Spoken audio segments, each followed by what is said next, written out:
UPSC, GPSC કે ગુજરાત રાજ્ય સરકારની કોઈ પણ ભરતી પરીક્ષાની આપ તૈયારી કરી રહ્યા હો અને એ માટે યોગ્ય માર્ગદર્શન અને શિક્ષણની આપની જરૂરિયાત લાગતી હોય તો આપણી સંસ્થા સંવિધાન કરિયર એકેડેમીનો આપ સંપર્ક કરી શકો. કોન્ટેક્ટ નંબર છે 8469743567. ગાંધીનગર તેમજ અમદાવાદ બંને જગ્યાએ આપણા કેન્દ્રો આવેલા છે.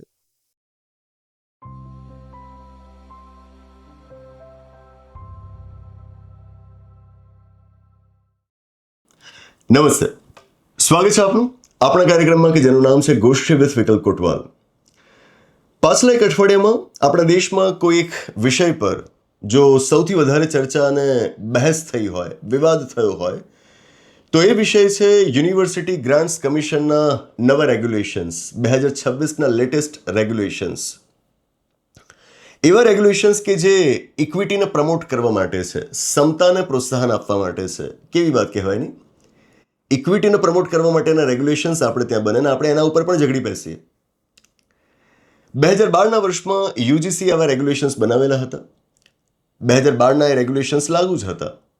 પણ એ રેગ્યુલેશન્સ છતાં આપણે જોઈએ છીએ કે આપણી યુનિવર્સિટીઝના કેમ્પસીસની અંદર, આપણા હાયર એજ્યુકેશન ઇન્સ્ટિટ્યુશન્સની અંદર ભેદભાવ ચાલુ છે. વિશેષ રૂપથી જાતિગત ભેદભાવ વણથંભ્યો છે. એ ભેદભાવ ચાલુ છે એટલે જ તો રોહિત વેમુલા જેવા પ્રસંગો બને છે, પાયલ તડવી જેવા પ્રસંગો બને છે અને રોકવું પડે. યુજીસીના લેટેસ્ટ રિપોર્ટ પ્રમાણે આવા ભેદભાવોની સંખ્યામાં 118% વધારો નોંધાયો છે પાછલા 5 વર્ષોની અંદર. આના ઉપર રોક લાગવી જોઈએ અને એટલે જ સુપ્રીમ કોર્ટના નિર્દેશના આધાર પર યુજીસીએ નવા રેગ્યુલેશન્સ બનાવ્યા અને જાન્યુઆરી 2026થી એને હમણાં લાગુ કર્યા. હવે જેવા રેગ્યુલેશન્સ લાગુ થયા એટલે આપણા દેશમાં અમુક ચોક્કસ સમુદાયોને એવું લાગ્યું કે આ તો એમની વિરુદ્ધ છે, આ રેગ્યુલેશન્સ એમની વિરુદ્ધ છે. એમને લાગ્યું કે જાતિગત ભેદભાવને રોકવાના નામ પર આ રેગ્યુલેશન્સ એમની સાથે જાતિગત ભેદભાવ કરી રહ્યા છે. તેઓ માને છે કે આ રેગ્યુલેશન્સ એમને ટાર્ગેટ કરી રહ્યા છે, એમની સાથે અન્યાય થઈ રહ્યો છે. તેમનો દાવો છે આ રેગ્યુલેશન્સના અમલીકરણથી એમના બાળકોનું ભવિષ્ય જોખમમાં મુકાશે, એમની કારકિર્દી તબાહ થઈ જશે. અને આ જ દાવા સાથે પાછલા એક અઠવાડિયાથી તેઓ આંદોલનો કરી રહ્યા છે, વિરોધ પ્રદર્શનો કરી રહ્યા છે. જો કે મારે નોંધવું જોઈએ કે આ આંદોલનો, આ વિરોધ પ્રદર્શનો ખાસ કરીને ઉત્તર ભારતમાં હિન્દી બેલ્ટમાં થઈ રહ્યા છે. બરાબર, દક્ષિણ ભારતમાં આની કોઈ અસર નથી. બરાબર, આમ પણ હવે આપણે રાજનીતિનો અખાડો તો હિન્દી બેલ્ટ જ છે, એ જ રાજ્યો છે. તો કંઈ પણ થતું હોય તો એ બધું હિન્દી બેલ્ટમાં થતું હોય, પણ ત્યાં થાય એને રજૂ એ રીતે કરવામાં આવે કે જાણે ભારત આખામાં આવું થઈ રહ્યું છે. આખા ભારતમાં નથી થઈ રહ્યું, નોર્થ ઇન્ડિયામાં જ આની મુખ્યત્વે અસર અત્યારે વર્તાઈ રહી છે. અને આપણે એ પણ વિચારીએ કે ગુજરાત પણ ધીરે ધીરે એ પેલા રાજ્યો જેવું તો નથી બની રહ્યું ને, કે જ્યાં આગળ જાણ્યા સમજ્યા વગર ફક્ત પોતાની રાજનીતિ માટે લોકો રસ્તા પર ઉતરી જતા હોય છે. એ આપણે ગુજરાતીઓએ પણ હવે વિચારવાની જરૂર છે. આ મુદ્દો એવો બન્યો કે જેણે આપણી શાંતિને ભંગ કરી, વાતાવરણને ડહોળ્યું. અને હું કહીશ કે આ શાંતિ ડહોળાઈ, આ વાતાવરણ બગડ્યું, એના માટે મુખ્યત્વે જવાબદાર છે મીડિયા. એ નફરતી મીડિયા, એ જાતિવાદી મીડિયા કે જે કંઈ જ જાણ્યા સમજ્યા વગર પોતાના રોટલા શેકવા માટે ખોટું રિપોર્ટિંગ કરતા હોય છે. આ મામલે સૌથી વધારે ખોટું રિપોર્ટિંગ થયું છે. રેગ્યુલેશન્સનું ગમે તે અનાપ શનાપ અર્થઘટન કરીને લોકોની સામે પીરસી દેવામાં આવ્યું છે. લીગલી કોમ્પ્લેક્સ મુદ્દાઓ હોય, સામાન્ય વ્યક્તિઓ સીધા આવા રેગ્યુલેશન્સ વાંચીને એ સમજી નથી શકવાના ને, તો એ સમજે ક્યાંથી? તો એ મીડિયાની સામે જુએ કે એ લોકો એમને સમજાવે, પણ મીડિયાને પોતાને ખબર પડતી હોવી જોઈએ ને. મીડિયા, નેશનલ મીડિયા, આપણું ગુજરાતી મીડિયાની તો વાત જ શું કરવી. આપમાંથી અમુક દર્શક મિત્રોએ મને અમુક વિડીયોઝની લિંક્સ મોકલી આપી કે જેમાં આપણા કોઈ ગુજરાતી પત્રકારોએ, કહેવાતા પત્રકારોએ, શાના પત્રકાર, કંઈ ગતાગમ તો પડતી હોતી નથી, બધા આવા જ છે, વિડીયો લિંક્સ મોકલી આપી કે જેમાં જાણીતા પ્રસિદ્ધ એવા પત્રકારો આ રેગ્યુલેશન્સને સમજાવતા હોય.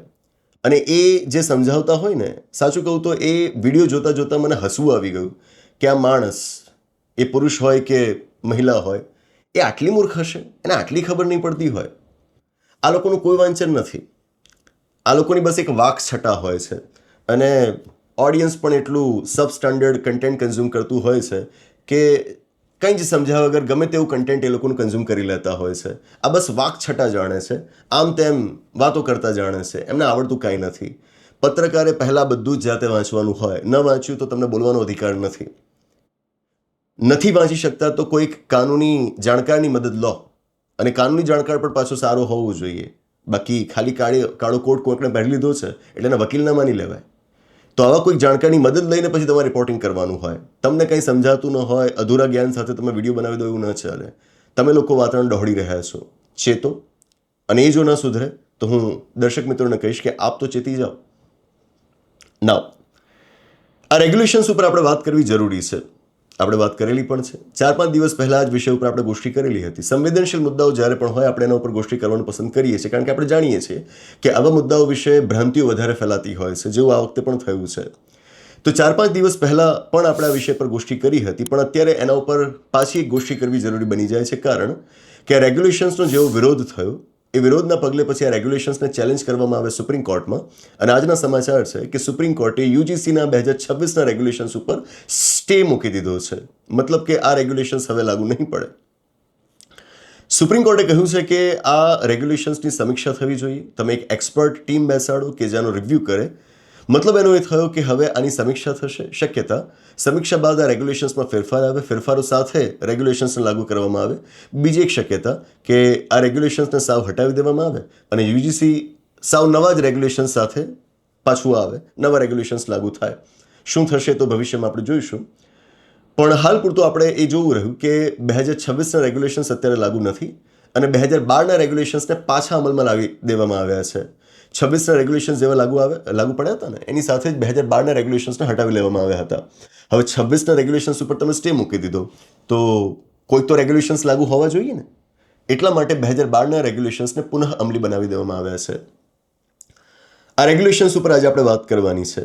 લોકોનો ભય હતો, ભય દર્શાવવામાં આવી રહ્યો હતો કે ચોક્કસ સમુદાયના લોકો સાથે આ ભેદભાવ કરનારા રેગ્યુલેશન્સ છે, તો શું એ સાચું છે એને આપણે સમજવાનું છે. 2012 અને 2026ના રેગ્યુલેશન્સને મેં પૂરા વાંચ્યા છે, 2-3 દિવસ સુધી વાંચ્યા છે અને એ લગભગ 10થી 12 પાનામાં પથરાયેલા છે. આ વાંચ્યા વગર, એને સમજ્યા વગર ન બોલતા હોવા જોઈએ આપણે. આપને જરૂર હોય તો હું આપને નોટ્સ પણ આપી દઈશ મારી. જેમ પાછળ મેં સુપ્રીમ કોર્ટના ચુકાદા વિશે ગોષ્ઠી કરેલી હતી, એમાં આખો ચુકાદો મેં આપને 37 પાનાનો બતાવ્યો હતો. એવું જ કામ અત્યારે આપણે કરીશું. બધું વંચાવવા જવું મુશ્કેલ છે, એટલે મારી નોટ્સના આધારે મુખ્ય મુદ્દા હું આપને કહીશ. આપને જો પછી રેગ્યુલેશન્સ વાંચવા હોય તો મારી નોટ્સની મદદ આપ લઈ શકશો. પણ વાંચજો, મીડિયાના ભરોસે ન રહેતા. એમને કંઈ જ આવડતું નથી. લીગલ લિટરસીમાં એ લોકો ઝીરો છે. કાયદાઓ વાંચતા આ લોકો નથી આવડતું. અને ગુજરાતી મીડિયામાં જે લોકો બકવાસ કરતા હોય છે ને, એમને ગુજરાતીના ઠેકાણા નથી. એમને ઇંગ્લિશ શું વાંચતા આવડવાનું, બરાબર? તો અધ્ધરતાલ ગમે ત્યાંથી સાંભળીને અને સિલેક્ટિવ બાબતો કે જે એમને ખબર છે કે ઓડિયન્સને મજા આવશે, એ ઉશ્કેરાશે, એવી જ બાબતો લઈને એ લોકો તમારી સામે રિપોર્ટિંગ કરતા હોય છે. તો એમનાથી ચેતજો, બરાબર છે? સૌથી પહેલો મુદ્દો 2012ના રેગ્યુલેશન્સ શું કહેતા હતા. 2012ના રેગ્યુલેશન્સ આપણા કેમ્પસીસની અંદર અલગ અલગ 7થી 8 કારણોના આધારે ભેદભાવને રોકવાની વાત કરતા હતા. 7થી 8 કારણો કેવા? Caste, creed, religion, language, ethnicity, gender, disability, આવા કારણો. મતલબ કે 2012ના જે રેગ્યુલેશન્સ હતા એમના વિશે એવું કહેવું કે ફક્ત જાતિગત ભેદભાવને રોકવા માટે હતા, ખોટું. તમારી સાથે ધર્મના નામ પર ભેદભાવ થતો હોય તો 2012ના રેગ્યુલેશન્સ તમારા માટે હતા. તમારી સાથે તમારી ભાષાના આધાર ઉપર ભેદભાવ થતો હોય તો પણ 2012ના રેગ્યુલેશન્સ તમને રક્ષણ આપતા. તમારી વિકલાંગતાના કારણે તમારી સાથે કોઈ ભેદભાવ કરતું હોય તો પણ 2012ના રેગ્યુલેશન્સ તમને સાથ આપતા. તમે મહિલા છો એટલા માટે તમારી સાથે કોઈ ભેદભાવ કરતું કેમ્પસની અંદર તો પણ તમારી પાસે 2012ના રેગ્યુલેશન્સ હતા. જૂઠું ન બોલો કે ફક્ત જાતિગત ભેદભાવને રોકવા માટે હતા. એ આ તમામ પ્રકારના ભેદભાવને રોકવા માટે હતા. રિપોર્ટિંગ એવું થઈ રહ્યું હતું કે આ 2012ના રેગ્યુલેશન્સ એ ફક્ત એસસી જાતિગત ભેદભાવ તો ખરા જ, એમાં પાછા વાત કરે કે SC ST માટે જ હતા. એવું નથી. એ તમામ કાસ્ટને કવર કરતા હતા. તમામ કાસ્ટને કવર કરતા હતા, પણ અમુક ચોક્કસ જગ્યાએ કે જ્યાં SC ST સ્પેસિફિક ભેદભાવ હોય ત્યાં તો એમની અલગ વાત કરવી પડે ને. 2012ના રેગ્યુલેશન્સની અંદર ભેદભાવ એટલે શું એની વ્યાખ્યા કરવામાં આવી હતી. હેરેસમેન્ટ, સતામણી એટલે શું એની વ્યાખ્યા કરવામાં આવી હતી. વિક્ટિમાઇઝેશન એટલે શું એની પણ વ્યાખ્યા કરવામાં આવી હતી. ઇવન અનફેવરેબલ ટ્રીટમેન્ટ, આની પણ વ્યાખ્યા કરવામાં આવી હતી. 2012ના રેગ્યુલેશન્સની આ ખાસ વાત છે કે એમાં વ્યાખ્યાઓ બહુ કરવામાં આવી હતી. ભેદભાવની વ્યાખ્યા કર્યા બાદ ભેદભાવ કહેવાય કોને એને વિગતે સમજાવવામાં આવેલું હતું. 20થી 25 જેવી અલગ અલગ બાબતોને ત્યાં ભેદભાવ તરીકે જાહેર કરવામાં આવી હતી. આ કરવું પડે. ભેદભાવ શાને કહેવાય એ પણ હવે તો તમારે કાયદામાં લખીને આપવું પડે. ન લખીને આપો તો શું થાય? માણસને ખબર કેવી રીતે પડે કે આને ભેદભાવ કહેવાય, આવું મારે ન કરાય? એને પહેલાં ખબર તો હોવી જોઈએ ને કે આવું કૃત્ય કરવું એ ભેદભાવની વ્યાખ્યામાં આવે. બાકી આપણે ત્યાં તો જાતિના નામ પર કોઈકને બોલાવવું, બરાબર, ધર્મના નામ પર કહી દેવું કે ભાઈ તારું કામ તો આ સાયકલનું પંક્ચર કરવાનું જ હોય કારણ કે તું ફલાણા ધર્મનો છું. ધર્મ બોલ્યા ના હોય પણ અંદર ટોન તો એ જ હોય, બરાબર ને?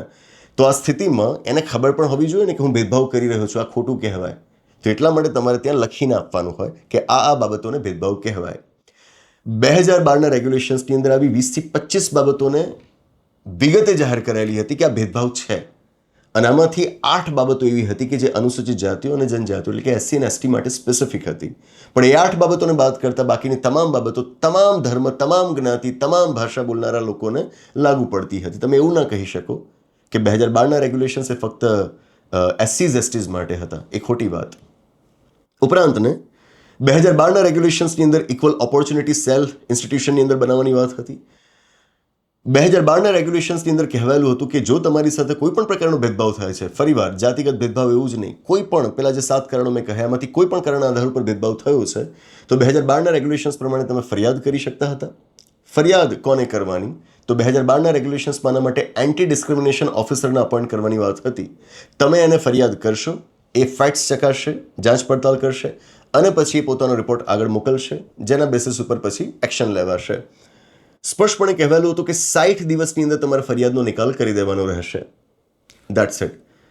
તો ઉપરથી જોતા 2012ના રેગ્યુલેશન્સમાં મુખ્ય વાતો હતી એવું આપણે કહી શકીએ. હવે 2026ના રેગ્યુલેશન્સમાં શું વાતો છે? શું 2026ના રેગ્યુલેશન્સ એ ફક્ત જાતિગત ભેદભાવને રોકવા માટે છે? શું એ ફક્ત SC ST માટે છે? કે શું ફક્ત એ SC ST OBC માટે છે? ના. આ હું શાના આધાર ઉપર કહી રહ્યો છું?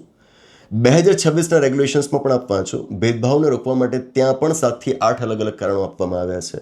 મતલબ ત્યાં કાસ્ટની વાત હતી, અહીંયા પણ છે. ત્યાં ક્રીડની વાત હતી, અહીંયા આગળ રેસની વાત છે. રિલિજનની વાત ત્યાં હતી, અહીંયા પણ છે. લેંગ્વેજ, એથનિસિટી, જેન્ડર, ડિસેબિલિટી, આ બધા જ મુદ્દાઓને 2026નું રેગ્યુલેશન પણ આવરી લે છે. મતલબ 2026ના રેગ્યુલેશન વિશે પણ કોઈ એવો ચુકાદો બાંધે કે ફક્ત જાતિગત ભેદભાવને રોકવા માટે છે તો એ બિલકુલ ખોટું. કોઈ એવો ચુકાદો બાંધે કે ફક્ત SC ST OBC સાથે થતા ભેદભાવને રોકવા માટે છે તો બિલકુલ ખોટું. આ બધા માટે છે. વિશેષ વાત એ છે કે આ 2026ના રેગ્યુલેશન્સની અંદર ડિસ્ક્રિમિનેશન એટલે શું એની વ્યાખ્યા કરાયેલી છે કે પેલા બધા કારણોના આધારે તમે કરો તો એ ડિસ્ક્રિમિનેશન છે. પણ એનાથી આગળ કાસ્ટ બેઝડ ડિસ્ક્રિમિનેશનને પણ એમાં વ્યાખ્યાયિત કરવામાં આવ્યું છે, જાતિગત ભેદભાવને પણ એમાં વ્યાખ્યાયિત કરવામાં આવ્યું છે. હવે અહીં આગળ જ્યારે જાતિગત ભેદભાવની વાત કરાઈ છે તો એની અંદર માત્ર SC ST અને OBCનો સમાવેશ કરાયો છે, બીજાનો નહીં. એનું કારણ કે જો આપણા કેમ્પસીસની અંદર આપણે જોઈએ તો જાતિગત ભેદભાવ એ SCs STs OBCs સાથે તો થાય છે. જો SCs STs OBCs સાથે જ થતા ભેદભાવની વાત હોય તો રેગ્યુલેશન્સમાં પણ વાત એ જ આવવાની છે. સુપ્રીમ કોર્ટની અંદર આ મેટર ચાલી અને સુપ્રીમ કોર્ટે જે નિર્દેશ કર્યો યુજીસીને કે તમે રેગ્યુલેશન્સ બનાવો, મુદ્દો ક્યાંથી આવ્યો હતો? રોહિત વેમુલાના કેસ પરથી આવ્યો હતો, પાયલ તડવીના કેસ પરથી મુદ્દો આવ્યો હતો. આ બંને સાથે જે થયું હતું એ શું હતું? એ જાતિગત ભેદભાવ હતો. મુદ્દે કહેવાની વાત એ છે કે સુપ્રીમ કોર્ટે જ્યારે યુજીસીને રેગ્યુલેશન્સ બનાવવાનું કહ્યું છે તો એની અંદર જાતિગત ભેદભાવને રોકવા એ મુખ્ય બાબત હોય. મતલબ કે હવે તમે જ્યારે રેગ્યુલેશન્સ બનાવો છો તો રેગ્યુલેશન્સ બધા જણ સાથે થતા ભેદભાવને રોકનારા હોવા જોઈએ. જાતિ જ નહીં, ધર્મ, ભાષા બધાના આધાર પર થતા ભેદભાવને રોકવા માટેના હોવા જોઈએ. પણ એની અંદર તમારે સેપરેટ વ્યવસ્થા રાખવી જ પડે જાતિગત ભેદભાવને રોકવા માટેની. મારી વાત સમજાય છે કે જ્યાં આગળ તમે મૂળ રીતે જાતિગત ભેદભાવ પરથી જ ઊભો થયેલો આખો પ્રશ્ન જોઈ રહ્યા છો તો તમે રેગ્યુલેશન્સ બનાવો એમાં સિમ્પલી તમે ભેદભાવને રોકવાની વાત કરી છે, પણ સ્પેસિફિકલી જાતિગત ભેદભાવને રોકવાની વાત નથી કરી. મતલબ કે તમે રોહિત વેમુલા, પાયલ તડવી જેવા કેસીસને સ્પેસિફિકલી એડ્રેસ નથી કર્યા એવું કહેવાય, બરાબર ને? કે જ્યારે વાસ્તવમાં આખા મુદ્દાનો ઓરિજિન જ ત્યાં છે. હમણાં એક દર્શક મિત્રએ મને વિડીયોની લિંક શેર કરીને કહ્યું કે સર જુઓ, આ વિડીયોની અંદર કહેવાઈ રહ્યું છે, કોઈક જાણીતા વ્યક્તિ છે, અત્યારે યુપીએસસીના ટીચર્સને બધા સેલિબ્રિટીઝ બહુ બની ગયા છે, એટલે ગમે ત્યાં ઇન્ટરવ્યૂઝમાં કે પોડકાસ્ટમાં જઈને પોતાના વિચારો મૂકી દેતા હોય છે, ગમે તે વિચાર મૂકી દેતા હોય છે જાણે સમજ્યા વગર. પણ હવે લોકો ટીચર ઓછા, સેલિબ્રિટીનું સ્ટેટસ વધારે ધારણ કરી ચૂક્યા છે એટલે લોકો એમને માની લેતા હોય છે. તો મને એક દર્શક મિત્રએ આવી જ એક પોડકાસ્ટની લિંક મોકલી કે જેમાં એ કહી રહ્યા હતા કે તમે રેગ્યુલેશન્સની અંદર ડિસ્ક્રિમિનેશનને વ્યાખ્યાયિત કર્યું છે, પછી કાસ્ટ બેઝ ડિસ્ક્રિમિનેશનને અલગથી વ્યાખ્યાયિત કરવાની જરૂર શું? અને એને વ્યાખ્યાયિત કરીને એમાં ફક્ત SC ST OBCને જ મૂકવાની જરૂર શું? બરાબર. કેટલી લૂલી દલીલ છે, કેટલી ખરાબ દલીલ છે. અહીં આગળ કાસ્ટ બેઝ ડિસ્ક્રિમિનેશન જ મેઇન પોઈન્ટ હતો. એ જ મેઇન પોઈન્ટ હતો. જો તમે એને જ એડ્રેસ ન કરો રેગ્યુલેશન્સમાં, તો એ રેગ્યુલેશન્સ શાના? તમે રેગ્યુલેશન્સની અંદર કાસ્ટ બેઝ ડિસ્ક્રિમિનેશનને બીજા રેગ્યુલેશન્સની સાથે જ ખાલી મૂકી દો, મતલબ એનો એ થાય કે તમે એને સેપરેટલી એડ્રેસ નથી કરતા. આ વાત આપણે સમજવી જોઈશે. આ વાતને સમજ્યા વગર we can not buy anyone's argument. કોઈની પણ દલીલને એમને આપણે ન સ્વીકારી લેવી જોઈએ. બરાબર છે. ઇમ્પોર્ટન્ટ 2026ના રેગ્યુલેશન્સ ઇક્વલ ઓપોર્ચ્યુનિટી સેન્ટર બનાવવાની વાત કરે છે. એક એવું સેન્ટર કે જે સમાજના જે વંચિત સમુદાયો છે એમના માટેની જે નીતિઓ છે, કાર્યક્રમો છે, એના ઇમ્પ્લિમેન્ટેશનની દેખરેખ રાખશે. વંચિત સમુદાયોના જે બાળકો છે એમને જે કાઉન્સેલિંગની જરૂર હોય, એ પછી એકેડેમિક કાઉન્સેલિંગ હોય, ફાઇનાન્શિયલ કાઉન્સેલિંગ હોય, એ આપવાનો પ્રયત્ન આ સેન્ટર કરશે. એથી વિશેષ જો કોઈની સાથે ભેદભાવ થાય છે તો એ વ્યક્તિ ફરિયાદ કરી શકશે. જાતિગત ભેદભાવ થયો તો જ ના, કોઈ પણ પ્રકારનો ભેદભાવ થયો, આ પણ અગત્યનું છે. કમ્પ્લેન્ટની જ્યારે વાત આવે ત્યારે જેમ રિપોર્ટિંગ થઈ રહ્યું છે એમ કે જાતિગત ભેદભાવ થયો તો કમ્પ્લેન્ટ થશે, તો એવું કોણે કહ્યું? તમારી સાથે ધર્મના નામ પર ભેદભાવ થયો છે, ફરિયાદ કરો. તમારી સાથે ભાષાના નામ પર ભેદભાવ થયો છે તો ફરિયાદ કરો. તમે ચોક્કસ એક સ્થળ પર જન્મ્યા હતા એના આધારે તમારી સાથે ભેદભાવ થયો, તમે ફરિયાદ કરી શકો. Everyone can file a complaint. બધા કરી શકે. ફક્ત જાતિગત ભેદભાવને રોકવાવાળા રેગ્યુલેશન્સ છે જ નહીં. ફરિયાદ કરો. કેવી રીતે? લેખિતમાં કરી શકો. ઇક્વિટી હેલ્પલાઇન બનાવવાની વાત આમાં કરેલી છે કે જે 24 કલાક હેલ્પલાઇન ચાલુ રહેશે, એના ઉપર તમે કમ્પ્લેન્ટ ફાઇલ કરી શકો. ચાહો તો તમે ઈમેલ કરીને પણ કમ્પ્લેન્ટ ફાઇલ કરી શકશો. વ્યવસ્થા ત્યાં સુધી કરાઈ છે કે જે ફરિયાદ કરતા છે, જો એ પોતાની ઓળખ છતી નથી કરવા ઈચ્છતી, તો એને કોન્ફિડેન્શિયલ રાખવાની રહેશે. ફરિયાદ કરશો એના 24 કલાકની અંદર ઇક્વિટી કમિટી મળશે. ઇક્વિટી કમિટી કે જેના અધ્યક્ષ તો ખુદ ઇન્સ્ટિટ્યુશનના હેડ હશે અને સાથે એમાં બીજા પણ સભ્યો હશે. કમ્પલસરીલી તમારે એ ઇક્વિટી કમિટીની અંદર SC ST OBC, મહિલાઓ અને સાથે પર્સન્સ વિથ ડિસેબિલિટીઝ, વિકલાંગતા ધરાવતા વ્યક્તિઓના માણસોને પ્રતિનિધિત્વ આપવાનું રહેશે. 5 સમુદાયોમાંથી તમારે ફરજિયાતપણે માણસો ઇક્વિટી કમિટીમાં બેસાડવાના જ રહેશે. કારણ કે જોવાનું એ છે કે વિશેષ રૂપથી ભેદભાવ આમની સાથે થતા હોય. હવે તમે કમિટી બનાવો, એની અંદર આમનું જ રેપ્રેઝન્ટેશન ન હોય, આ જ વર્ગોને પ્રતિનિધિત્વ ન મળ્યું હોય, તો એ ઇક્વિટી કમિટી પાસે તમે શું અપેક્ષા રાખી શકો? ઘણા લોકો કહે છે કે આની અંદર ફક્ત આ જ વર્ગોને કેમ સ્થાન આપવામાં આવ્યું? તો આ જ એ વર્ગો છે કે જેમને પ્રતિનિધિત્વ નથી મળતું હતું. એમને પ્રતિનિધિત્વ અપાવવા માટે તમારે એમની ફરજિયાત જોગવાઈ રાખવી પડે. હવે તમે આમના જે પ્રતિનિધિઓ છે એમને બાદ કરી દો, બાકીના જે પ્રતિનિધિઓ રહે છે એમની સંખ્યા વધારે છે. અને એ પ્રતિનિધિઓ જરૂરી નથી કે SC ST OBC, persons with disability કે મહિલાઓમાંથી આવતા હોય, એ કોઈ પણ સમુદાયમાંથી આવતા હોય. અને અત્યારે આપણે હાયર એજ્યુકેશન ઇન્સ્ટિટ્યુશન્સનું જે પ્રકારનું કોમ્પોઝિશન છે, એમાં જે સ્ટાફ છે, એમાં જે ટીચર્સ છે, એને જોઈએ આપણે તો એની અંદર વધુ એ લોકો છે કે જે SCs STs OBCsમાંથી નથી આવતા. આંકડાઓ આપ જુઓ, SCs STs OBCsના પ્રોફેસર્સની મોટાભાગની જગ્યાઓ ખાલી છે. સ્ટાફની અંદર પણ એમની મોટાભાગની જગ્યાઓ કે જે રિઝર્વ સીટ્સ પ્રમાણે ભરાયેલી હોવી જોઈએ એ મોટાભાગની ખાલી છે. તો આનો સીધો અર્થ એ થાય કે જ્યારે તમે ઇક્વિટી કમિટી ફોર્મ કરો છો તો એમાં સૌથી વધારે એવા જ લોકો આવશે કે જે SCs STs OBCs મહિલાઓમાંથી નથી. તો તમારે આ વંચિત સમુદાયોનું પ્રતિનિધિત્વ જાળવવું હોય તો શું કરવું પડે? રેગ્યુલેશન્સમાં લખવું પડે કે એમને કમ્પલસરીલી તમારે સ્થાન આપવું પડશે. હવેની રજૂઆત એ રીતે થઈ રહી છે કે આ જ લોકોને સ્થાન આપવાનું, બીજાને નથી અપાયું. ખોટી વાત છે. આમને સ્થાન સામાન્ય રીતે ન મળે ને અત્યારનું ઇન્સ્ટિટ્યુશન્સનું કોમ્પોઝિશન જોતાં એ મળવાનું જ નથી, તો એમને સ્થાન અપાવવા માટે આ વ્યવસ્થા કરાઈ છે. આનો અર્થ એવો ન થાય કે બીજાને તમે સ્થાન નથી આપતા. વાસ્તવમાં તો આ વ્યવસ્થામાં પણ SC ST OBC સિવાયનાને વધુ સ્થાન મળે છે. બરાબર છે. તો ઇક્વિટી કમિટી હશે કે જે 24 કલાકમાં હરકતમાં આવી જશે, જાંચ પડતાલ કરશે અને શું એક્શન લેવાય એ સૂચવશે. અને પછી 15 દિવસની અંદર એ પોતાનો રિપોર્ટ તૈયાર કરશે અને ઇન્સ્ટિટ્યુશનના જે હેડ હશે એને આગળ ફોરવર્ડ કરી દેવામાં આવશે. અને પછી 7 દિવસની અંદર નિયમો પ્રમાણે એમણે જે એક્શન લેવાની થતી હશે, જે સજા આપવાની થતી હશે, એ સજા આપવામાં આવશે. હા, જો મેટર વધારે સંગીન જણાય, ક્રિમિનલ જણાય, તો કહેવાયું છે કે આ મેટર સીધી તમારે પોલીસને રેફર કરી દેવાની રહેશે. હવે પોલીસને આ મેટર રેફર કરવાની વાત 2012ના રેગ્યુલેશન્સમાં ક્યાંય નહોતી, જે વાત અહીં આગળ છે. ઇક્વિટી સ્કોડ્સ બનાવવાની વાત પણ 2026ના રેગ્યુલેશન્સમાં છે. મતલબ કે ભેદભાવ થાય અને પછી તમે કમ્પ્લેન્ટ ફાઇલ કરો ના ફરિયાદ નિવારણ તંત્ર હરકતમાં આવે, એવું બધું કેમ? તમે ભેદભાવને થતાં જ રોકો. તો આના માટે તમે ઇક્વિટી સ્ક્વોડ્સ બનાવવાની વાત કરી છે, ઇક્વિટી એમ્બેસેડરની પણ એમાં વાત છે. ઇક્વિટી સ્ક્વોડ્સ એટલે કે જ્યાં આગળ અમુક લોકો હશે જે કેમ્પસ પર સતત ફરતા રહેશે અને એ જોતા રહેશે કે કોઈકની સાથે કંઈ ખોટું તો નથી થઈ રહ્યું ને. એ વિજિલન્ટ રહેશે અને ભેદભાવને અટકાવવા માટેની કોશિશ કરશે. તમારે પ્રોએક્ટિવ બનવું પડે, બરાબર. ભેદભાવ થાય ને પછી તમે લડાઈ લડો ફરિયાદ નિવારણ તંત્રમાં, એના કરતાં બહેતર કે ફરિયાદ આવે જ નહીં, ભેદભાવને તમે રોકી લો. તો આના માટે ઇક્વિટી સ્ક્વોડ્સ અને ઇક્વિટી એમ્બેસેડર બનાવવાની વાત અહીં આગળ કરાયેલી છે. That thing. હવે કોઈક વ્યક્તિને એવું લાગે કે એની વિરુદ્ધ ખોટી ફરિયાદ થઈ હતી, જે દાવા અત્યારે થઈ રહ્યા છે કે ફોલ્સ કમ્પ્લેન્ટ્સ, બરાબર, તો બસ એનું કરિયર પૂરું? ના. જો કદાચ એની વિરુદ્ધ ફોલ્સ કમ્પ્લેન્ટ, પહેલાં તો હું આપણે કહી દઉં કે 2012ના રેગ્યુલેશન્સની અંદર પણ ખોટી ફરિયાદની સામે કોઈ જોગવાઈ નહોતી, તો 2026માં પણ નથી. એટલે મુદ્દો આ રીતે રજૂ કરાઈ રહ્યો છે કે પહેલી વખત એવું થઈ રહ્યું છે કે ખોટી ફરિયાદોની સામે કોઈ રક્ષણ નથી આપવામાં આવ્યું. ખોટી વાત. 2012ના રેગ્યુલેશન્સમાં પણ આવી કોઈ જોગવાઈ નહોતી, બરાબર. અને સામાન્ય રીતે કોઈ કાયદામાં આવી જોગવાઈ નથી હોતી કે ખોટી ફરિયાદ દાખલ કરી એટલે ખોટી ફરિયાદ દાખલ કરનાર વિરુદ્ધ આવી કાર્યવાહી થશે, બરાબર છે. તો અહીં આગળ જો કદાચને કોઈ ખોટી ફરિયાદ દાખલ કરી છે તો શું થાય? ફરિયાદ નિવારણ તંત્રમાં ઇક્વિટી સ્ક્વોડ, ઇક્વિટી કમિટીની સામે મુદ્દો જશે. ઇક્વિટી કમિટીમાં કોણ છે? ફક્ત SC ST OBCના લોકો નથી, એ તો ઓછા છે, એ સિવાયના લોકો વધુ છે, બરાબર. એમની અંદર એ તો સંવેદનશીલતા રહેવાની જ ને કે ખોટી ફરિયાદ છે એને ફગાવી દો.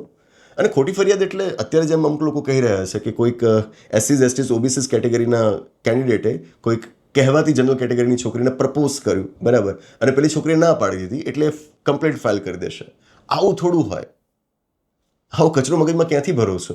આટલું વાહિયાત મગજમાં ક્યાંથી લાવો છો કે એ છોકરાએ પેલી છોકરીને પ્રપોઝલ આપી અને પેલી છોકરી રિજેક્ટ કરી નાખી એટલે આ છોકરો ગુસ્સે ભરાઈને સીધો ખોટી ફરિયાદ દાખલ કરી દેશે કે આણે તમારી સાથે જાતિગત ભેદભાવ કરે. ભાઈ આવું થોડું હોય. અને કદાચ ને છોકરો આવું કરે ખરો. પહેલાં તો આવી કલ્પના કેવા વિકૃત લોકોના મગજમાં આવતી હશે. કદાચ એણે આવી ખોટી ફરિયાદ દાખલ પણ કરી તો તમારી પાસે ઇક્વિટી કમિટી તો છે જ ને. ઇક્વિટી કમિટી કે જેમાં મોટાભાગના સભ્યો છે કે જે SCs STs OBCsમાંથી નથી આવતા, એ તો તાત્કાલિક એને ત્યાં પકડી જ લેશે ને. એના પછી મામલો આગળ જશે અને જે સજા જાહેર થઈ છે આ મામલે કદાચ ને જો હજુ કોઈકને લાગે છે કે મને ન્યાય નથી મળ્યો તો વાંચો આ રેગ્યુલેશન્સને, જે 2012માં નહોતું અહીંયા આગળ છે કે તમે આની સામે અપીલ કરી શકશો ઓમ્બડ્સમેન હોય એક લોકપાલ, ઓમ્બડ્સ પર્સનને તમે ફરિયાદ કરી શકશો, અપીલ કરી શકશો, બરાબર છે. આ એક એક્સટર્નલ ઓથોરિટી હશે, તમારી ઇન્સ્ટિટ્યુશનની કોઈ વ્યક્તિ નથી, એક્સટર્નલ ઓથોરિટી છે કે જ્યાં તમે અપીલ કરી શકશો. આટલું મોટું ફરિયાદ નિવારણ તંત્ર છે છતાં પણ આપણે કહીએ કે ખોટી ફરિયાદો અહીંયા આગળ થશે તો એ વાત બિલકુલ ખોટી છે. એ તો સામાન્ય રીતે કોઈને પણ રક્ષણ આપવા માટેના કાયદા છે, એ પછી મહિલાઓ હોય કે પછી બીજા કોઈ પણ સમુદાયો હોય, એમને રક્ષણ આપવા માટેના કાયદાઓ જ્યાં જ્યાં ઘડાયેલા હોય ત્યાં એમના ઉપર જે અત્યાચાર કરનારા લોકો છે હંમેશા એવું દાવો કરશે કે આ કાયદાઓનો તો દુરુપયોગ થાય છે, અમારી વિરુદ્ધ એમનો ઉપયોગ થાય છે, ખોટી ફરિયાદો દાખલ થાય છે.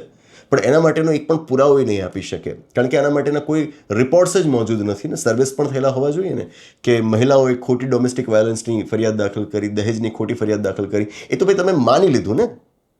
હશે આવા કેસીસ હશે, આપણે ના પણ નથી પાડતા, પણ તમે એની રજૂઆત એ રીતે કરો કે મોટાભાગની મહિલાઓ આવું કરતી હોય છે તો એ તો ખોટું કહેવાય. કયો રિપોર્ટ છે કે જેના મદદથી તમે આ વાત કહી રહ્યા છો? કંઈક તો હોવું જોઈએ ને. હવામાં તો વાતો ન હોવી જોઈએ. એટ્રોસિટીઝના કાયદાનો મહત્તમ દુરુપયોગ થાય છે, ક્યાં છે એનો રિપોર્ટ? તમે મગજમાં વાત ઊભી કરી નાખી અને કહી દીધી, એમ થોડું હોય. તો એ જ પ્રમાણે એ ધારણાના આધાર ઉપર આખો આ આક્રોશ ઊભો થાય છે કે ખોટી ફરિયાદો દાખલ કરવામાં આવશે કે જેનો આધાર કોઈ નથી. અને તકલીફ એ જ છે, મીડિયા આવી જ વાતોને પુશ કરે છે. મેં હમણાં કહ્યું ને કે એક દર્શક મિત્રે મને જે ગુજરાતના કોઈ પત્રકારની લિંક મોકલી હતી, એમાં એ ગાંડા માણસો, એ ભાઈ પુરુષ બહેન બધા આ જ ગાંડી વાતો કરી રહ્યા હતા કે છોકરો પેલી છોકરીને પ્રપોઝ કરીને પછી આવું થાય તેવું થાય. આ લોકો પત્રકાર છે, આ ગાંડા માણસો, આ લુચ્ચા માણસો પત્રકાર છે આપણા. ચેતજો એમનાથી, બરાબર. સૌથી અગત્યની વાત હું કહીશ, 2026ના રેગ્યુલેશન્સ વિશે રજૂઆત એ રીતે થઈ કે સોકલ જનરલ કેટેગરીની વિરુદ્ધ છે. વાસ્તવમાં તો હું કહું કે આ સોકલ જનરલ કેટેગરીની વિરુદ્ધ નહીં, વાસ્તવમાં SCs STs OBCsની વિરુદ્ધ આ રેગ્યુલેશન્સ છે. તમે કહેશો કે એ કેવી રીતે? જેમ મેં અગાઉ કહ્યું, 2012ના રેગ્યુલેશન્સની અંદર ભેદભાવ કોને કહેવાય એની એક વિગતે વ્યાખ્યા કરવામાં આવેલી હતી. વ્યાખ્યા એટલે કે વિગતે સમજ આપવામાં આવી હતી. વ્યાખ્યા તો હતી ને પછી સમજ પણ આપવામાં આવી હતી. 20-25 મુદ્દાઓ હતા, બરાબર. 2026ના રેગ્યુલેશન્સમાં છે જ નહીં.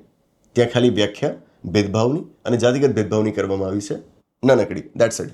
પણ ભેદભાવ શાને કહેવાય એની કોઈ વિગતે સમજ 2026ના રેગ્યુલેશન્સમાં નથી આપી. જેનો મતલબ એ થાય કે 2012ના રેગ્યુલેશન્સ પ્રમાણે જેને ભેદભાવ માનવામાં આવતું હતું એવું કદાચ આજે થાય તો 2026ના રેગ્યુલેશન્સ પ્રમાણે તમે એની ફરિયાદ કરી જ શકો અને તમને એનું વળતર મળે એની કોઈ ગેરંટી નહીં. કારણ કે 2026ના રેગ્યુલેશન્સ એને ભેદભાવ માને જ છે એવું તો છે નહીં. 2026 બધી બાબતોને ભેદભાવ તરીકે જાહેર કરાઈ જ નથી. કાયદામાં વ્યાખ્યાઓ હોવી જોઈએ. કદાચ મેં હમણાં પણ અગાઉ વાત કરી કે નહીં, મારા ધ્યાનમાં નથી, કે ભારતના બંધારણના અનુચ્છેદ 17માં અસ્પૃશ્યતાને નાબૂદ કરવાની વાત કરાયેલી છે. ઠીક છે, પણ અસ્પૃશ્યતા એટલે શું? તો બંધારણની અંદર અસ્પૃશ્યતાની કોઈ વ્યાખ્યા નથી. તો પછી કદાચને કોઈકની સાથે અસ્પૃશ્યતા થાય તો એ શાના આધાર ઉપર કોર્ટમાં જઈને કહે કે જો મારી સાથે અસ્પૃશ્યતા થઈ, બંધારણ તો આની ના પાડે છે. કોર્ટ પણ એને પૂછશે ને કે તારી સાથે જે થયું એને અસ્પૃશ્યતા કહેવાય એવું કોણે કહ્યું?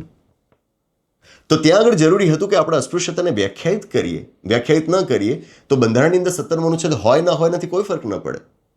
અને એટલા માટે સંસદે 1955ના વર્ષમાં કાયદો ઘડ્યો અનટચેબિલિટી ઓફેન્સીસ એક્ટ 1955 કે જેમાં પહેલી વાર કાનૂની રીતે અસ્પૃશ્યતા એટલે શું એને વ્યાખ્યાયિત કરવામાં આવ્યું. હવે નક્કી થયું કે આવું કરવું એને અસ્પૃશ્યતા કહેવાય અને જો આવું કોઈ કરે તો એ ગુનો ગણાય અને એની સજા થાય. વિચારો કે 1955નો કાયદો જ ના આવ્યો હતો, 17મો અનુચ્છેદ બંધારણમાં હોવા છતાં કાનૂની રીતે અસ્પૃશ્યતાને તમે અટકાવી ન શકત. 1955માં કાયદો ઘડ્યા બાદ પણ આપણને લાગ્યું કે અસ્પૃશ્યતાને વ્યાખ્યાયિત કરી નાખી, પણ હજુ અસ્પૃશ્યતા ચાલુ છે. કારણ કે અસ્પૃશ્યતાનું સ્વરૂપ એટલું વ્યાપક છે કે એને પૂરી રીતે આપણે 1955ના કાયદામાં વ્યાખ્યાયિત નહોતી કરી. એટલે 1976ના વર્ષમાં આ જ કાયદામાં આપણે ધરખમ ફેરફારો કર્યા. અસ્પૃશ્યતાની વ્યાખ્યાને આપણે વ્યાપક બનાવી. ઘણી બધી બીજી બાબતોને કે જે પહેલાં અસ્પૃશ્યતા નહોતી માનવામાં આવતી એને હવે અસ્પૃશ્યતાની વ્યાખ્યામાં મૂકી વ્યાખ્યા મોટી કરી. કાયદાનું નામ બદલી નાખ્યું. હવે કાયદાનું નામ છે protection of civil rights act. વ્યાખ્યા આપણે વિસ્તૃત કરી છે, છતાં પણ આજે આપણા દેશમાં અસ્પૃશ્યતા ચાલુ છે.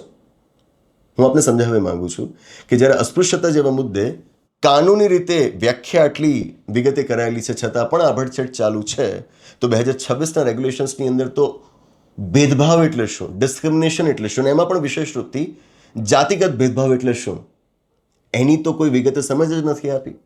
2012ના રેગ્યુલેશન્સમાં હતી કે જ્યાં આગળ મેં આપને જણાવ્યું કે 8 સ્પેસિફિક એવા મુદ્દાઓ હતા કે જે એસસીઝ અને એસટીઝના સંદર્ભમાં ભેદભાવ તરીકે સમજાવાયેલા હતા. આમાંની કોઈ બાબત 2026ના રેગ્યુલેશન્સમાં નથી. એટલે જ તો હું આ વાતને આ રીતે આર્ગ્યુ કરી રહ્યો છું કે 2026ના રેગ્યુલેશન્સ વિશે કહેવાતું રહ્યું છે કે સો કોલ્ડ જનરલ કેટેગરીની વિરુદ્ધ છે. એવું નથી. વાસ્તવમાં તો આ એસસીઝ, એસટીઝ, ઓબીસીઝની વિરુદ્ધ છે કે જો એમને જાતિગત ભેદભાવોથી ત્રસ્ત સમુદાયો તરીકે જોવામાં આવતા હોય તો એ જાતિગત ભેદભાવ કેવા હોય છે એ જો આ રેગ્યુલેશન્સમાં નથી સમજાવાયેલું તો પછી એ અટકશે કેવી રીતે?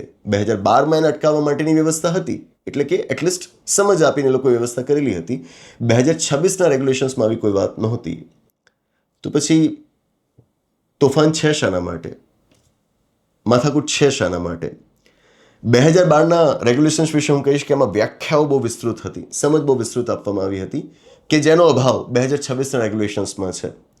સામેના છેડે 2012ના રેગ્યુલેશન્સની અંદર ફરિયાદ નિવારણ તંત્ર કાચું હતું, તંત્ર નબળું હતું.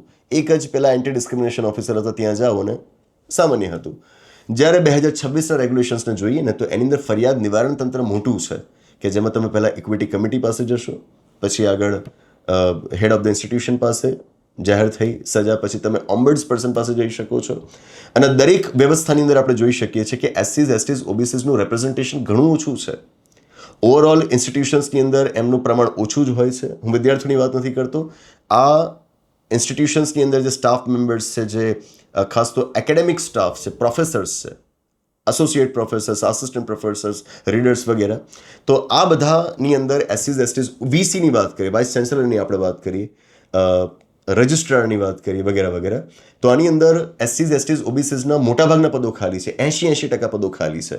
તો આ સ્થિતિની અંદર તમારું ઇક્વલ ઓપોર્ચ્યુનિટી સેન્ટર બને છે, ઇક્વિટી કમિટી બને છે, ઇક્વિટી સ્કોડ્સ કે ઇક્વિટી એમ્બેસેડર કોઈ પણ બને છે. આની અંદર એસસીઝ, એસટીઝ, ઓબીસીઝ હોવાની શક્યતાઓ પહેલેથી બહુ ઓછી છે. અને એટલે જ ઇક્વિટી કમિટીમાં એમને રેપ્રેઝન્ટેશન આપવા માટે ફરજિયાત એમના પ્રતિનિધિઓને રાખવાની જોગવાઈ કરાયેલી છે. તો આ રીતે પણ જોતા ફરિયાદ નિવારણ તંત્ર 2012 કરતાં 2026ના રેગ્યુલેશન્સમાં મોટું થયું. આ રીતે જોતાં પણ આપણે કહી શકીએ કે જનરલ કેટેગરી સો કોલ્ડ જનરલ કેટેગરીના કોઈ કેન્ડિડેટ સાથે અન્યાય થાય એ સંભાવના જ નથી રહેતી, બરાબર, સંભાવના જ નથી રહેતી, કારણ કે સો કોલ્ડ જનરલ કેટેગરીના માણસો જ આખા ફરિયાદ નિવારણ તંત્રની અંદર વધુ હશે. કાયદો છે, રેગ્યુલેશન છે. પહેલાં તો આ એક્ટ નથી. હા, ઘણા લોકો આવું બોલે છે યુજીસી એક્ટ, યુજીસી બિલ આવી ગયું છે. રોંગ. એક્ટ પાર્લામેન્ટ બનાવે કે પછી સ્ટેટ લેજિસ્લેચર, રાજ્ય વિધાનમંડળ બનાવે, વિધાનસભા બનાવે. તો અધિનિયમ એક્ટ બનાવવાનું કામ ધારાસભાઓનું હોય. યુજીસી એ કોઈ ધારાસભા નથી, બરાબર છે. એડમિનિસ્ટ્રેટિવ ડિટેલ્સ પૂરી પાડવા માટે રૂલ્સ એન્ડ રેગ્યુલેશન્સ બનાવવામાં આવે. તો આ રેગ્યુલેશન્સ છે, આ એક્ટ નથી. તો ઇવન નેશનલ મીડિયા પણ યુજીસી એક્ટ એમ મંડી છે. એટલે જ કહું છું કે આ લોકોનું વાંચન કાંઈ હોતું નથી, એમના ભરોસે ન રહેતા. તો એક્ટ નથી, આ રેગ્યુલેશન્સ છે. અને રેગ્યુલેશન્સનો ખરો અર્થ શું થાય એ આપણે આ રીતે સમજવાનું હોય, બરાબર છે. છેલ્લે હું વાત એટલી કરીશ, રેગ્યુલેશન્સ ગમે તે હોય, કાયદા ગમે તે હોય, it all depends on implementation. એ અમલીકરણ ઉપર જ નભે છે, બરાબર. રેગ્યુલેશન્સ ખૂબ સારા હોવા જોઈએ, બરાબર, પણ તમે ગમે એટલો સારો કાયદો ઘડી નાખો પણ લાગુ જ ન થાય તો, જેવું કે બંધારણ વિશે છે ને, બંધારણ આપણું વિશ્વ આખામાં શ્રેષ્ઠતમ માની શકાય એવું છે, પણ એના અમલીકરણમાં લોકો શું કરે છે આપણે જોઈએ છીએ. રેગ્યુલેશન્સનું આવું જ છે. 2012ના રેગ્યુલેશન્સ હતા, એ કંઈ સાવ ખોટા પણ નહોતા ને, જે તે સમય પ્રમાણે ઘણા સારા હતા. એની અંદર અમુક ફેરફારો કરીને ફરિયાદ નિવારણ તંત્રને વધુ સારું બનાવીને કદાચ એ જ રેગ્યુલેશન્સને આપણે સારા કરી શકત, વધુ સારા કરી શકત. વાત અલગ છે કે આપણે નવા જ રેગ્યુલેશન્સ બનાવવાનું પસંદ કર્યું છે. But the point in making is કે 2012ના રેગ્યુલેશન્સ હોવા છતાં પણ આપણા કેમ્પસીસની અંદર ભેદભાવ ચાલુ રહ્યા છે. એ સૂચવે છે કે ખામી રેગ્યુલેશન્સની ઓછી, એના અમલમાં લાવવામાં વધુ હોય છે. 2026ના રેગ્યુલેશન્સ વિશે કોઈકને એવો ભય હોય કે એનાથી એમનું અહિત થઈ જશે, તો હું કહીશ કે થવાની શક્યતા જ નથી, કારણ કે આ રેગ્યુલેશન્સને ક્યારે આપણે એટલા ગંભીરતાથી લેતા જ નથી. આ દેશની અંદર આવા બધા રેગ્યુલેશન્સને, ખાસ તો સમાનતા સ્થાપિત કરતા રેગ્યુલેશન્સને ક્યારેય સભાનતાથી ગંભીરતાથી લેવાયા જ નથી. જો લેવાયા હોત, જસ્ટ ઇમેજિન કે તમારા બંધારણની અંદર કેવી કેવી જોગવાઈઓ છે, સમાનતા માટેના કેવા અનુચ્છેદો છે, અસ્પૃશ્યતાને હટાવવા માટેની કેવી જોગવાઈઓ છે, ધર્મ, જાતિ, જ્ઞાતિ, લિંગ, જન્મસ્થળ, તમારો વંશ કયો છે, હા, તમારું રહેઠાણ કયું છે, તમામના આધાર ઉપર ભેદભાવને રોકવાની વાત આપણા બંધારણમાં છે ને. છે છતાં દેશમાં શું ચાલે છે આપણે જોઈએ છીએ. મુદ્દે કહેવાની વાત એ છે કે ઇમ્પ્લિમેન્ટેશન જરૂરી છે, અને ભૂતકાળ આપણને એ વાતની સાબિતી આપે છે કે આપણા દેશમાં આવા રેગ્યુલેશન્સને ક્યારે એના ફૂલ સ્પિરિટ સાથે લાગુ કરવામાં આવતા નથી, બરાબર. તો આ વાત જ ન હોવી જોઈએ કે કોઈને એવું લાગે કે આ રેગ્યુલેશન્સનો મારી વિરુદ્ધ ઉપયોગ થશે કે પછી અમારા સમુદાયના લોકો તબાહ થઈ જશે. આ વાત જ ખોટી. જેમની સાથે આપણી પાસે પુરાવાઓ છે કે ભેદભાવ થતો આવ્યો છે, તો એ ભેદભાવને રોકવા માટે એમના માટે થોડીક વધારે વ્યવસ્થા હોય એ વાજબી છે, અને સુપ્રીમ કોર્ટના નિર્દેશ મુજબ વાજબી જ છે, બરાબર. એ વાતને ખોટી રીતે કોઈક રજૂ કરતું હોય તો સમજી લેવું કે એનો બદ ઇરાદો છે, એ તમને લડાવવા માંગે છે, એ અશાંતિ પેદા કરવા માંગે છે. અને આમાં વિશેષ રૂપથી રિપોર્ટર્સ સામેલ છે. ગુજરાતની વાત કરું તો ગુજરાતી રિપોર્ટર્સ સામેલ છે. રાષ્ટ્રીય સ્તર પર પહેલા લોકો અને ગુજરાતમાં આ લોકો, એમને બસ વ્યુઅરશિપ જોઈએ છે, એના માટે ગમે તે કરશે. એ જાતિવાદી છે, નફરતી છે, એમનાથી ચેતજો. બસ એ જ આશા રાખું કે આ રેગ્યુલેશન્સ આપને સમજાયા હશે. છેલ્લે ફરીવાર યાદ કરાવડાવીશ કે આવા મુદ્દાઓ પર ચર્ચા કરવી હોય તો સમય લાગે, પણ વાંચવું પડે, પૂરી રીતે વાંચવું પડે. આ 10થી 12 પાનામાં, 10થી 15 પાનાની અંદર 2012 અને 2026ના રેગ્યુલેશન્સ લખાયેલા છે. એનો મેં વિગત અભ્યાસ કર્યો છે, અને એના પછી હું આપની સમક્ષ આ મુદ્દાઓ મૂકી રહ્યો છું. કોઈક એમનેમ આવીને બોલી જાય, એને ન સાંભળો. સુપ્રીમ કોર્ટે અત્યારે એના ઉપર રોક લગાવી છે, એટલે ચોક્કસથી આપણે માનવું પડે કે સુપ્રીમ કોર્ટને પણ આની અંદર કોઈ ભૂલ દેખાય છે તો એ ભૂલ હશે, બરાબર છે. આપણે આપણો પક્ષ મૂકી શકીએ, સુપ્રીમ કોર્ટ પોતાનો પક્ષ મૂકે. સુપ્રીમ કોર્ટે કહ્યું છે, જેમ કે મારી વાત પણ નોંધવી જોઈએ, સુપ્રીમ કોર્ટે કહ્યું છે કે આ રેગ્યુલેશન્સની અંદર there is vagueness in the language, એટલે કે ભાષામાં સંદિગ્ધતા છે. મતલબ કે પૂરી રીતે સ્પષ્ટતા નથી આપવામાં આવી, કે જેથી એનો દુરુપયોગ થવાની સંભાવના વધી જાય છે, બરાબર. તો એટલે તેમણે રોક લગાવી છે, બરાબર, પણ જે રીતે મીડિયામાં ચગાવવામાં આવ્યું છે અને જે રીતે પેલા આંદોલનકારીઓ, સો-કોલ્ડ આંદોલનકારીઓ કહી રહ્યા છે, એવું તો કંઈ છે નહીં. સુપ્રીમ કોર્ટે શું બાબત ધ્યાન પર લીધી અને આ લોકો શું કહી રહ્યા છે, બંને વચ્ચેનું અંતર પણ તમારે સમજવું પડશે ને, બરાબર.